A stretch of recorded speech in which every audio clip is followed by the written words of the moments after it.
Hello, Milos from the Humber Faculty Union. And I'm Chandra, I'm your first vice president. And we are back in the Humber Arboretum underneath the Pearson flight path to give you yet another bargaining update. So next Tuesday, October the 15th, until Thursday the 17th is the strike mandate vote. And we need everyone to vote yes. You will be receiving, hopefully tomorrow on Friday, a link to vote in your Humber email. One of the big issues this time around is workload, and the college's main objection to most of our workload proposals is that it would mean that we are spending less time in the classroom. And they're trying to say that that is us not wanting to teach. But that betrays a fundamental misunderstanding of what good teaching is.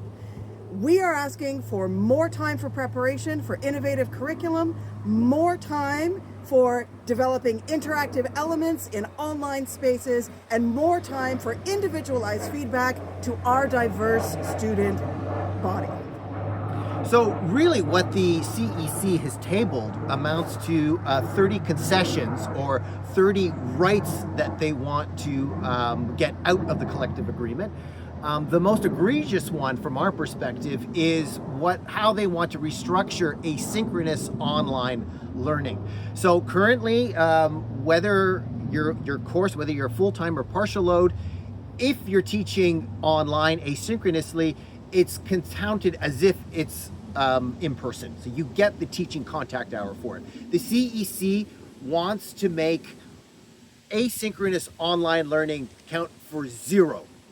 Right? Zero. So that would mean that if you're full-time, for example, anything that you had as asynchronous, whether it was just a tutorial section or the entire course, it wouldn't count on the front of your SWIFT. That would make it much easier for your associate dean to give you another section altogether. If you're partial load, here's the doomsday scenario. Let's say you teach 4 courses, it's all the same thing. Well, your associate dean could say, hey, 2 of those hours are in person and the third one is online asynchronous. So really, you would only be counted for 2 hours in that course. That would mean that you could actually get a 5th course altogether and you wouldn't get a dime for it because you would still be underneath 12 teaching contact hours.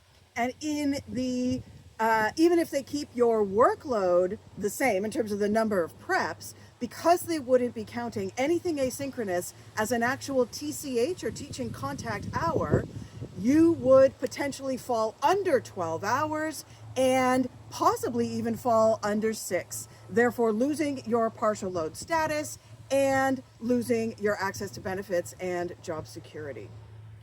The vision that they are proposing for the future of the colleges with this asynchronous classroom stuff is that they would not even see it as teaching time. No.